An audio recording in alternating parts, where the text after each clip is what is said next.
बिस्मिल्लाहिर्रहमानिर्रहीम। नाजरीन अस्सलाम वालेकुम। प्रोग्राम क्यूडी विशाय नदीम अहमद के साथ आपका मेजबान हाजिर खिदमत है।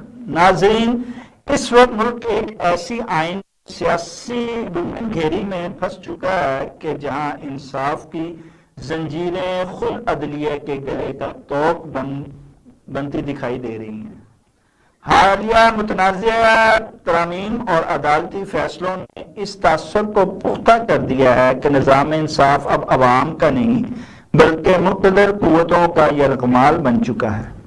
लेकिन सवाल सिर्फ अदालत का नहीं, इन सियासी जमातों का भी है जो कि इक़्तिदार के लिए कभी फॉरम 47 की बैसाखियों का सहारा लेती हैं तो कभी मुक़्तदरा की खुशामद करती हैं, जबकि इनके अपने अंदर जमहूरियत का नामो निशान तक नहीं है।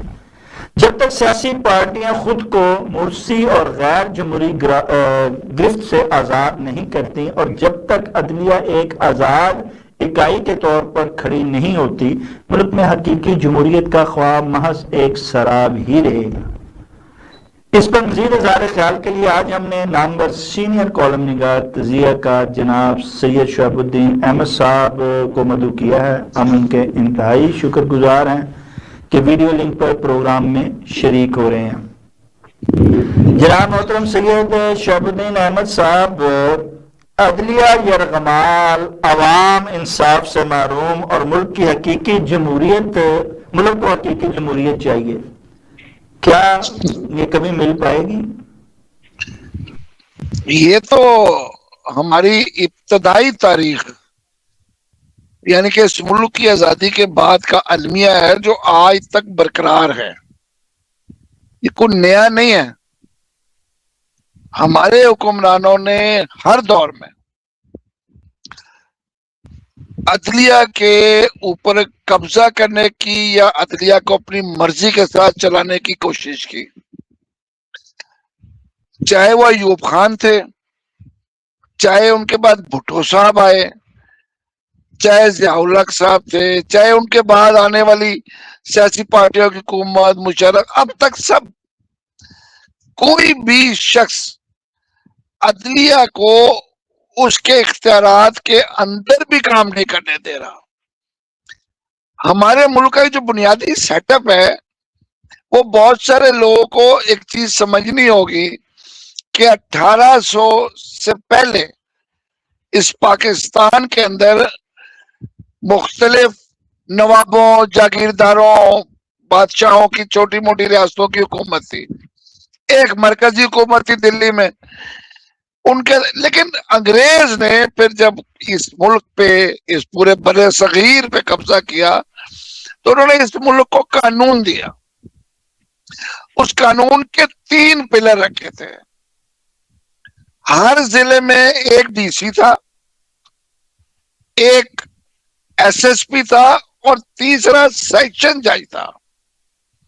ये त्रिकोण थी, यानी कि सेशन जज साहब उन दोनों की गलतियों पे उसको रोक सकते थे, उनके पास वो इख्तियार था। लेकिन जैसे जैसे पाकिस्तान में सियासतदान और ब्यूरोक्रेसी ताकतवर होते गए, मुक्तदरा तो सबसे ऊपर ही है, उसकी ताकत तो है, मुक्तदरा का तो हम छेड़ भी नहीं सकते ना, उनसे तो बात करते हुए भी डर लगता है भाई, तो उनकी ताकत तो है। इन दोनों ने क्या किया कि मिल के कोशिश की कि हर दौर में किसी तरीके से अदलिया को अपने मातहत रखा जाए। आपको वो दौर याद होगा जब नवाज शरीफ बमुकाबला जस्टिस सजाद हुसैन शाह मुकाबला हुआ तो जस्टिस सजाद हुसैन शाह ने एक वक्त आया कि नवाज शरीफ साहब को जो प्राइम मिनिस्टर थे तलब किया। सबको पता है कि कौन ब्रीफ केस लेके गया, कौन कोयटा गया, फिर कोयटा बेंच से क्या फैसले आए, फिर सुप्रीम कोर्ट पे हमले हुए। क्या किसी मुल्क में सुप्रीम कोर्ट के अंदर सियासतदान अपनी क़यादत में घुस सकते हैं अवाम के साथ? ये हुआ। ये भी हमारी तारीख है, अलमिया है ये। वो भी अदलिया को कंट्रोल करने का तरीका था। उसके बाद में मुशर्रफ साहब ने आके अपना LFO जारी किया।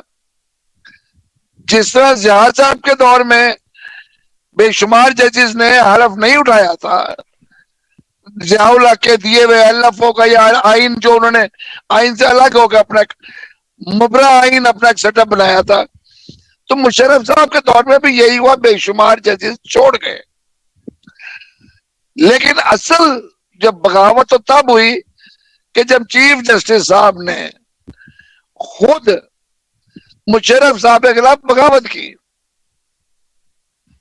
वहां पे आया हाई पॉइंट, क्योंकि 99 में अदलिया को उन्होंने अदलिया ने इवन के मजिस्ट्रेसी को अलग कर दिया था अपने से।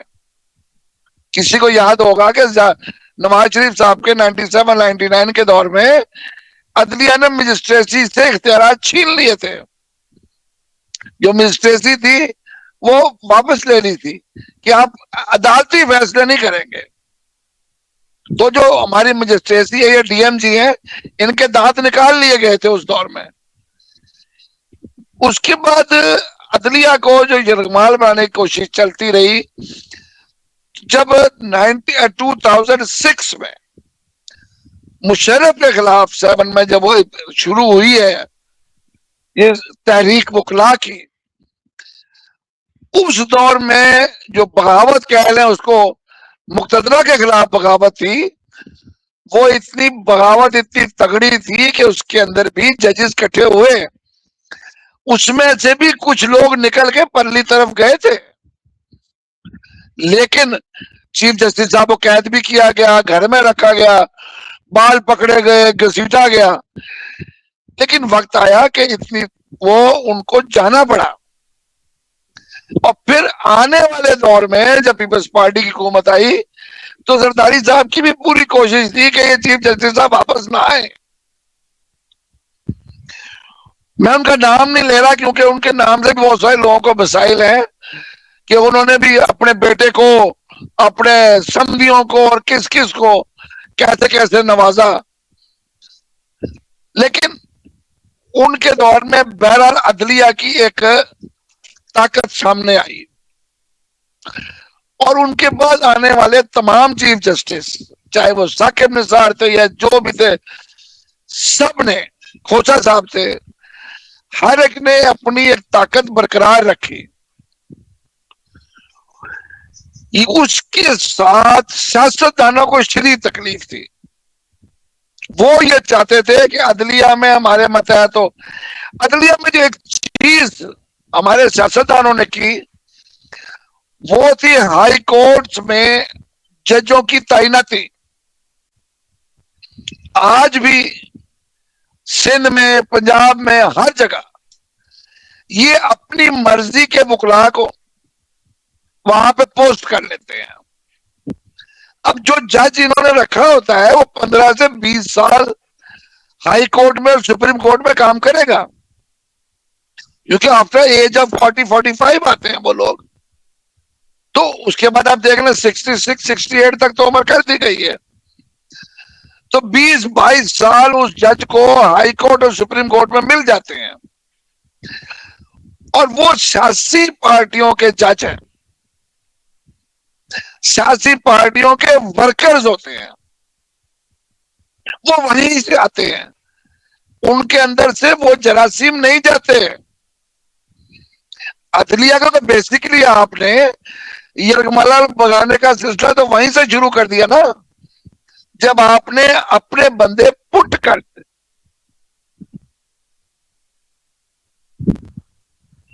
तरमीमों ने निकाल दी और उसमें भी उनके अहम सबसे सुप्रीम कोर्ट का जज ने जो है वो हक अपना जो है वो अदा किया। उसमें ये जो आईनी तरमीमी अदलिया की आजादी पर जो की गई हैं वो क्या समझौता या ईमान की बालादस्ती का तकाजा था। ये जो तरमीमें लाई गई, मैं अब वहीं तक पहुंच रहा था कि ये सारा प्रोसेस चलता चलता जब 2007 में आया, उसके बाद जस्टिस इतने तगड़े हो गए कि जस्टिस साकिब निसार ने, अब ये देखे ना कि पहले यूसुफ रजा गिलानी को घर भेजा, फिर नवाज शरीफ साहब को घर भेजा। दोनों पार्टियों का एक एक वजीर आजम घर गया। एक वजीर आजम उन कागजात पे गया जो कि पाकिस्तान का हाई कमिश्नर लंदन वाजिद साहब स्विट्जरलैंड की अदालत से लेके आए थे, और वो कागज खत्म हो गए। उसके बाद जरदारी साहब का केस था, वो $60 मिलियन का, पाउंड का, सॉरी, कहां गया वो? उसके बाद नवाज शरीफ साहब का केस आया, मशहूर मारूफ, क्या नाम था उसका, वो मेरे जहन से निकल गया है, जो जिनमें इनके फ्लैट्स भी आए थे, उस पर भी अदालत में केस चले। साकिब निसार साहब, जस्टिस खोसा साहब, वहां पे ये फारिग हुए। तो इन्होंने ये फैसला कर लिया था कि हमने अब इस अदलिया को नहीं रहने देना, इस पे काठी पूरी डालनी है। और उसकी इब्तदा जनाब काजी साहब से हुई। काजी साहब को वहां तक लाया गया, वरना काजी साहब तो बहुत पहले उस केस में फारिग हो जाते जिसमें उनका एसेट्स का केस आया था कि आपने लंदन में फ्लैट कैसे खरीदा है। को मैंने उस वक्त मखदूम अहमद महमूद साहब से बात की थी। मैं कहा, मखदूम साहब, आप गवर्नर रहे हैं, पीपल्स पार्टी के इतने सीनियर लीडर हैं, आपका अपना फ्लैट है लंदन में। कहने लगे, कोई भी शख्स अपनी डिक्लेयर्ड इनकम पर जो पाकिस्तान में टैक्स पेड है बाहर ले जाके खरीद सकता है, लेकिन अगर जिस पैसे से खरीदा है वो डिक्लेयर्ड नहीं है, वो बाज़ाब्ता पाकिस्तान से बाहर नहीं गई, मनी लॉन्ड्रिंग से गई है, तो फिर वो गैर कानूनी है। सबूत तो आपने उस पैसे का देना है कि ये बाहर कैसे गया। ये नहीं मसला कि पैसा का हलाल हराम है, मसला ये वहां गया कैसे। तो उनके पास भी कोई नहीं था।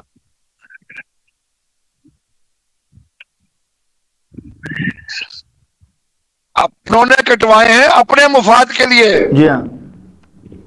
बात ये नहीं है आज इस मुल्क में पहले नहीं, आज पार्लियामेंट, क्या अब आप समझते हैं वाकई इन तरमीमों से पार्लियामेंट मजबूत हो गई और जो अदलिया है वो वाकई तकसीम हो गई? अदलिया तकसीम नहीं हुई, अदलिया बेबस हो गई है। अब जिन्होंने जजों के खिलाफ जो आपने बनाए हुए हैं, वहां पे 9 बंदों के अंदर 2 जज हैं, सिर्फ 3, बाकी सियासतदान है सारे जिन्होंने फैसला करना है जुडिशल कमीशन का। तो उसमें कौन है? उसमें जनाब वजीर कानून है, वो पार्टी के होते हैं। जनाब एडवोकेट जनरल है, वो पार्टी के होते हैं। 4 सियासतदान है, 2 अपोजिशन के, 2 सरकार के, 4 वोट तो वही हो गए ना सरकार के। फिर 1 वोट जो अलग से आता है वो भी उनका होता है, 5। और जजेस के अंदर आपको पता ही है जिससे तकसीम है। इस मुल्क में हमेशा से 2 कानून रहे हैं, एक अमीर के लिए, एक गरीब के लिए। लेकिन अब एक तीसरा कानून भी आ गया है, और वो है आईनी अदालत, आईनी कानून। यानी वो कानून जो इस पार्लियामेंट में बैठने वाले हमारे मुंतखब नुमाइंदे बजरिया 47 उन्होंने बनाया है और अपने लिए बनाया है। वो आईनी अदालत भी बनी है। आप वो तो कहते हैं ये पार्लियामान को मजबूत करने के लिए बनाया गया है। मुझे ये बताइए, इसका मतलब जी, इसका मतलब ये है कि पार्लियामेंट बालातर है, यही मकसद है ना? करने के लिए आइन में लिखा है बालातर सिर्फ अल्लाह ताला की जात है, लिखा है ना आइन में। अल्लाह ताला के बाद पार्लियामेंट जो है वो बालादस्त है। मैं कहता हूं हम मुसलमान हैं, हम कहते हैं हमारा मुल्क 27वीं की रात बना, इस्लाम के नाम पे बना। 2 कौमी नजरिया यानी कि हिंदू और मुसलमान की बुनियाद पे बना, ये हम मानते हैं ना सब।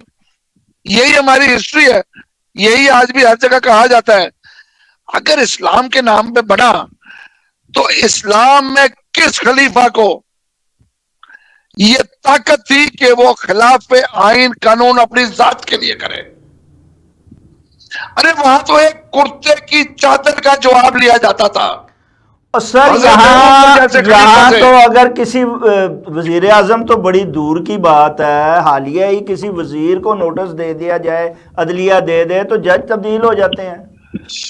मैं यही कह रहा हूं ना कि अब तो आपके सदर साहब समेत तमाम बाला बाला लोग जो हैं जी हाँ, वो आइन से बाला, उनको कोई पर्चा ही नहीं हो सकता। मुस्तस्ना हो गए हैं सारे। जी, इस्तिस्ना मिल गया है। जी हाँ। हाँ, वजीर आजम ने अपने आप को शामिल नहीं किया। अच्छा जी, बड़ी बात ये है एक जी। खादम आज नहीं, पहले नाम आया था जी जी, कि वजीर आजम भी तरमीम में शामिल है, ठीक है। लेकिन पता नहीं फिर किसी ने क्या समझाया कि वो नाम निकल गया। वो अब ये देखे ना, उनको नाम निकाल के भी इस्तिस्ना हासिल है जनाब। सर इस्तिस्ना जिस दिन जनाब मियां नवाज शहबाज शरीफ साहब और उनके साहबजादे के खिलाफ लाहौर की अदालत में वो केस की आखिरी, वो जो कहते ना शहजादे की आंखों से सुई निकल ली थी, जी जी, वो आखिरी सुई निकलनी थी, उस दिन वो वजीर आजम का हलफ ले रहे थे। ऐसा ही है। What a joke. नहीं, आप सारा देखें, कुछ साबित हो गया था। जब ये सूरत हाल है, अदलिया तकसीम है, उसके साथ साथ बेख्तियार भी किया जा रहा है, इंसाफ और जो फैसले हैं वो कहीं और से आ रहे हैं, तो फिर एक आम शहरी को इंसाफ लेने के लिए किस तरफ देखेगा, कहां से लेगा? आम शहरी को इंसाफ अब बजरिया सीटीडी मिलता है। अच्छा जी। वो उठाते हैं, कहीं नेफे में गोली चला देते हैं, कहीं सड़क किनारे चला देते हैं, कहीं खेत में चला देते हैं, और फिर वो कहते हैं कि इसको रेप की केस की सजा दे दी गई, इसको डकैती की सजा दी गई है, इसको किसी लड़की पे सरेआम ओछा हरकत करने की सजा दी गई है। खबरें नहीं आती आपके सामने। लेकिन यहाँ तो अपना नेशनल चैनल पे बैठ के लोग कहते हैं सीटीडी ने की वजह से तो क्राइम खत्म हो गया, फ्री क्राइम पंजाब बन गया जनाब, क्राइम की शरह बड़ी कम हो गई है।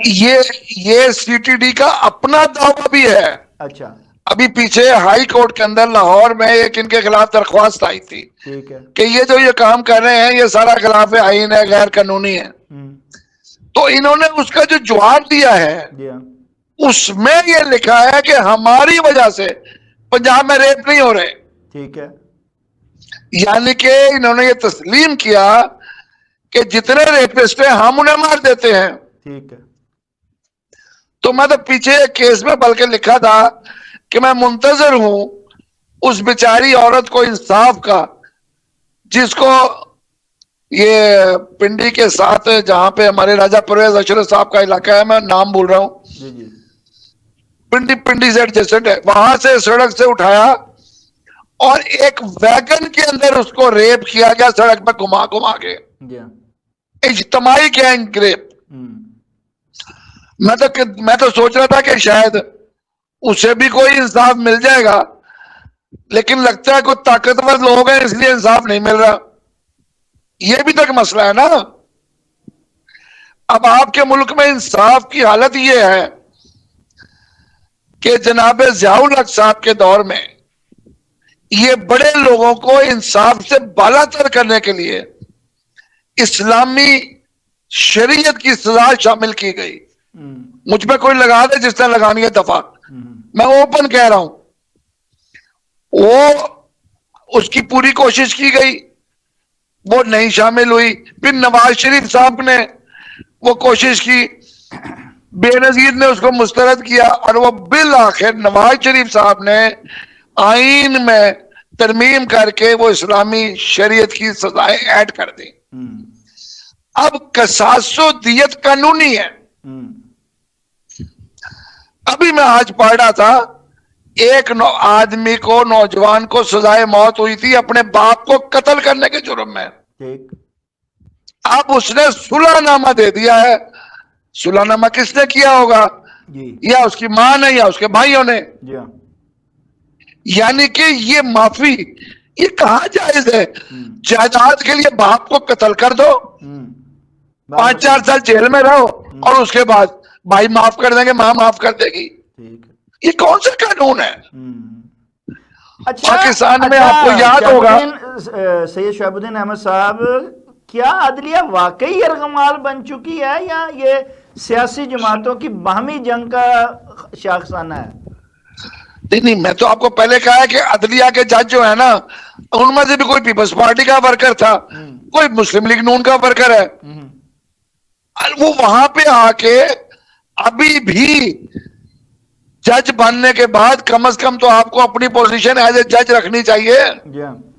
आपकी सिंपथीज, आपकी वफादारी आपके पार्टी लीडर के साथ इसलिए नहीं होनी चाहिए कि उसने मुझे जज बनाया।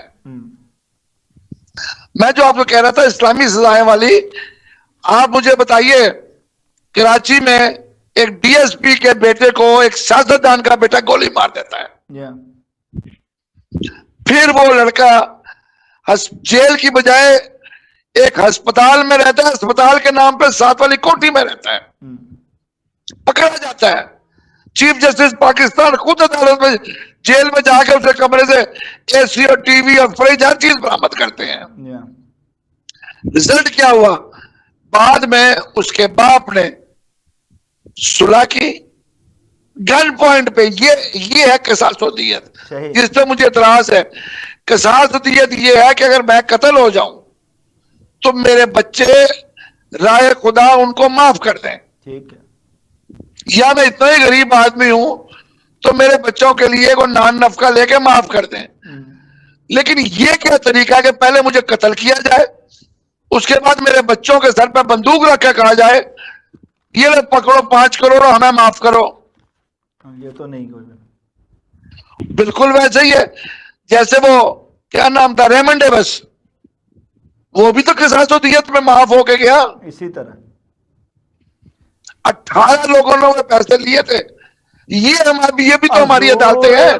जो जमहूरियत के अलमबरदार हैं, जो जमहूरियत की बातें करते हैं, उसके अंदर खुद जमहूरियत नहीं है, तो उन्होंने तो फिर अदालत को भी वही चीज बनाई हुई है ना, यरगमाल बनाई हुई है। जहां अदालत में फैसले ही दुरुस्त नहीं होंगे, वहाँ चाहे वो इस्लामी हो या कानूनी हो, जब उनके मुताबिक फैसले नहीं होंगे तो कैसे आप कहते हैं कि इंसाफ एक आम आदमी को मिल पाएगा? सर, आम आदमी को मैं वही तो कह रहा हूं कि इंसाफ नहीं मिल रहा। उनको बजरिया सीसीटीवी इंसाफ दिलवाया जा रहा। पता है क्या कहती है पुलिस? कि हम मुजरिम को पकड़ के अदालत में ले जाते हैं, अदालतें छोड़ देती हैं।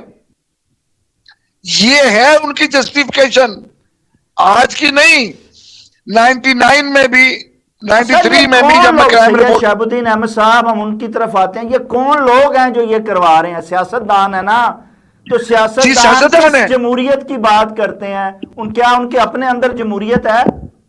आपको इस मुल्क में कहीं किसी सियासी पार्टी में जमहूरियत नजर आती है? कौन सी पार्टी है जो विरासती पार्टी नहीं है? या दादा पोता बेटा नवासा नवासी सियासतदान में नहीं, सियासतदान नहीं बनते।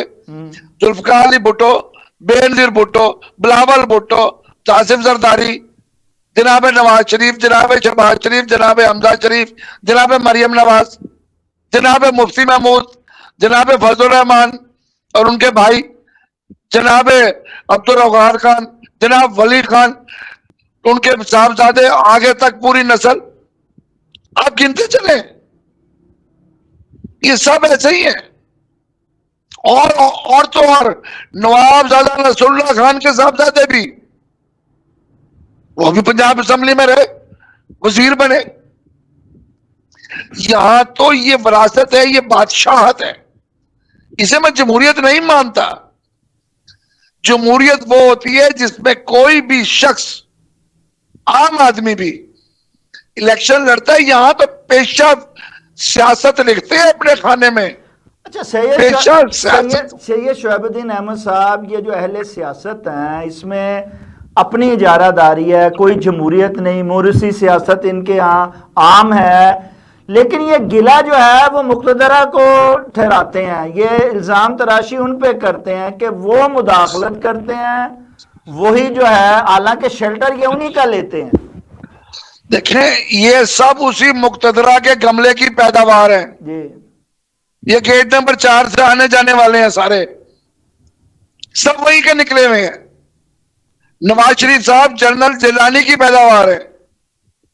तो फिर इनका ये भुट्टो दौरा साहब, म्यार अयूब खान है, ये शहबाज साहब, ये भी दौरा म्यार क्यों है? ये कहते कुछ हैं, करते कुछ हैं। सर जी, अपना चेहरा भी तो दिखाना है, आवाम को वोट मांगने हैं ना। जी हाँ। ये तो देखें, इन्होंने इस कौम को पढ़ने लिखने नहीं दिया। आज 2.25 करोड़ बच्चा स्कूल से बाहर है। ये बच्चा जो पढ़ लिख नहीं रहा, ये क्या करेगा? आप इस कौम को पढ़ाएंगे, शऊर आएगा, वोट देंगे, फिर अपने वोट का हिसाब लेंगे। तो जब आप उनको ये पता ही नहीं, वो तो 500 रुपए में, 1000 में, 5000 में, 50,000 में वोट बेचने वाले लोग हैं। 5-5 हजार में वोट बिका है 2018 में, 2013 में, 2023-24 में। और सैयद शहाबुद्दीन अहमद साहब, अब तो बिकने बिकाने का सिलसिला खत्म हो गया। जब तो 47-45 आया है, अब तो वो भी जरूरत खत्म हो गई है। 47 मजबूरन आया। अच्छा जी। इस दफा वोट तो खरीदे गए। लाहौर में भी जहां बिलावल भुट्टो साहब लड़ रहे थे, वहां बकायदा पूरे घर के शनाख्ती कार्ड लेके वोट पे 5-5 हजार में फी वोट दिया गया। इसके बावजूद बिलावल साहब तीसरे नंबर पे है। बात यह है कि 47 इसलिए लाना पड़ा कि लोग जिनको पैसे दिए थे वो भी वोट किसी और को दे आए, और वो बेचारा चाहे जेल में बैठा है, भुगत रहा है, लेकिन इन्होंने उसको भुगतने के लिए 47 करना पड़ा। अब 47 तो छोड़े, ये जो बलूचिस्तान में ताजा फैसला आया है, जिसमें अपना जमीयत इस्लाम के जो उम्मीदवार है, वो फॉर्म 48 बदला है। हम तो फॉर्म 47 सुनते थे कि आ रहा ऑफिस में, वो तो उससे भी आगे बदला गया 48, यानी कि 45। अच्छा, इसका सैयद शहाबुद्दीन अहमद साहब, इसका मतलब है कि जो कल कहा जा रहा था कि आज सियासी निज़ाम प्लस हाइब्रिड निज़ाम वक्त की अहम ज़रूरत है, और ये अवाम के मसाइल जो हैं उनको हल करने में कामयाब हो जाएगा। आप समझते हैं कि ये बुनियादी मसाइल हलने की वो अपनी सकत खो चुका है, जिसका बार बार दावा किया जा रहा था? प्रॉब्लम ये आई है कि पूरी दुनिया में इस वक्त कहीं पर भी फौजी हुकूमत या मार्शल लॉ नापसंदीदा तरीन है। ठीक है। यूरोप और अमेरिका फौरी तौर पे कट कर देते हैं उनकी लाइफलाइन। लाइफलाइन आपको पता ही है क्या है? ठीक है। आपकी अगर बरामदात खत्म हो गई तो आप मर गए। आप दरामद ही करेंगे, बरामद क्या करेंगे? बरामद ही करेंगे तो आपके पास पैसा कोई नहीं आएगा, डॉलर नहीं होगा तो आप चलेंगे कैसे? अब हर वक्त कोई अफगानिस्तान की वार तो नहीं चल रही ना कि आप उसको बेच के अमेरिका से डॉलर लिए जाएंगे। जियाउल साहब ने मौज की, उन्हें रीगन से कहा पीनट है ये तो जो तुम दे रहे हो, ये खुल के पैसे लिए। फिर मुशर्रफ साहब ने एक कॉल पे कि कौम में फरोख्तंद के चेयरजा फरोख्तंद सब कुछ बेच दिया, पैसे लिए। अब इस वक्त माजरत के साथ हम ईरान के नाम पे अमेरिका से कोई चक्कर में है, कोई 4 छिलड़ मिल जाए, लेकिन ये हम ईरान हमें अफगानिस्तान नहीं है। हमें सोचना चाहिए, ईरान को हम उस तरह नहीं खेल सकेंगे जैसे अफगानिस्तान था। अब मसला ये आ गया है कि मुक्तदरा और सियासतदान, मुक्तदरा हुकूमत भी करना चाहती है लेकिन सियासतदानों को फ्रंट में रखना चाहती है। ठीक है। तो सियासतदान वो इकट्ठे किए जो हारे हुए थे सारे, उसमें वो लोग भी थे ना जो रात को हार चुके थे 50-50 हजार वोट से, सुबह जीत गए। लेकिन उसमें मैं एक उस बंदे को भी जानता हूं लाहौर के एमएनए हैं, उन्होंने सिर्फ 45 से बचने के लिए रात को ऐलान कर दिया मैं हार चुका हूं। ख्वाजा साद रफीक, उसे ऐलान कर दिया, उसे मैं हार गया हूं, लिहाजा उसने फौरन 47 नहीं लिया, वरना तो वो ख्वाजा आसिफ की तरह वो भी 47 ले लेता, जो 50,000 वोट से आ रहे थे जब 99% रिजल्ट आ चुका था। एक ने जो है वो गैरत दिखाई, शर्म दिखाई, बाकियों को क्या हुआ था? हमियत नाम था जिसका गई तैमूर के घर से। ठीक। तो जब हमियत ही नहीं रह गई, फिर कौन सी चीज ढूंढते फिर? तो आप फिर इसका नहीं, अब इसका मतलब यह है कि जो हम आगे देख रहे थे और समझ रहे थे ये वक्त की ज़रूरत है, मैंने वही सवाल किया था कि क्या वो हैबर निज़ाम भी जिसके बड़े दावे किए जा रहे वो भी अपनी सख्त खो चुका है? तो फिर आम आदमी को इंसाफ कैसे मिलेगा, कैसे वो अपने फैसले मनवा सकेगा, कैसे वोट का हक ले सकेगा? सर, आम आदमी बेचारा ये औकात हो गई है उसकी कि अगर वो सड़क पर मरा जाए तो गवर्नमेंट उसको चंद लाख दे देती है। ये है उसकी कीमत। जो भाटी के अपना दादा साहब के सामने नाले में गिरी औरत और बच्ची, उनको 1,10,00,000 मिले, किससे लेके दिए? उस ठेकेदार से जो ये काम कर रहा था। लेकिन उसके बाद एक बच्ची इसी तरह मोची में मरी नाले में गिर के, उसको 5,00,000 मिले ठेकेदार से। तो ये अब ये वाले भी पैसे देने को तैयार नहीं है लोगों को मरने के। ठीक है। कराची में रोजाना ये डंपर, ट्रॉलर, अपना टैंकर लोगों को कुचल के मार रहे हैं। आपको याद है, अभी गुज़श्ता दिनों एक बहुत बड़ी कंपनी की मालकन, जो 8 कंपनियों की मालकन थी, उन्होंने हालत बेहोशी में या मदहोशी में एक मियां बाप और बेटी को कुचल डाला था। 5 दिन में बेटे ने पैसे ले लिए। किस कानून ने पूछा? पूरी दुनिया में अगर कोई ऐसे मरता है तो स्टेट उसकी मुद्दई होती है। हमारे यहां कभी स्टेट मुद्दई बनी? स्टेट मुद्दई पता है क्या होती है हमारे यहां?